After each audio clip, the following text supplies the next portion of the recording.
Matthew Perry, Friends, star, died accidentally from the acute effects of ketamine, according to a toxicology report from the Los Angeles County Medical Examiner's Office. Other contributing factors in the 54-year-old actor's death included drowning, pre-existing coronary artery disease and the effects of buprenorphine, Suboxone, which Perry took to treat his opioid use disorder. Ketamine is sometimes prescribed for major depressive disorder, which apparently it was for Perry.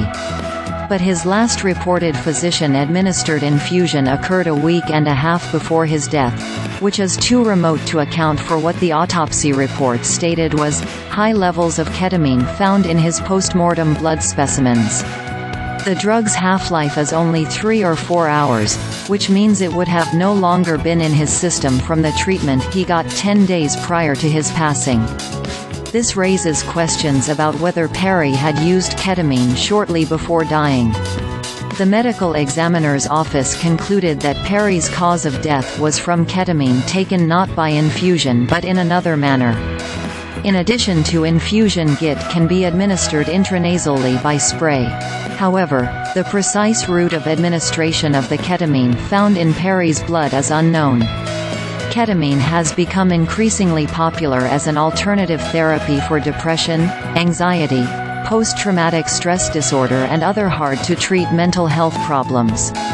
Perry had been undergoing medically supervised ketamine infusion therapy for depression and anxiety.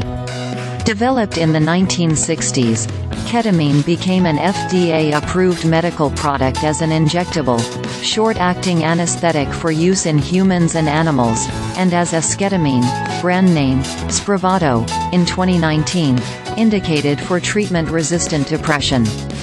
Chemically, esketamine is very similar to ketamine. Specifically, esketamine is an S+ enantiomer, essentially a mirror image of ketamine. Clinical researchers examining esketamine built on prior ketamine research which showed initial reductions in depressive symptoms within 2 hours, with peak effects at 24 hours. In a disease area such as mental health, with a significant amount of unmet need, any increase in promising treatment options like ketamine and esketamine is welcome. Major depressive disorder affects approximately 17 million Americans, many of whom currently suffer from a lack of adequate treatment alternatives.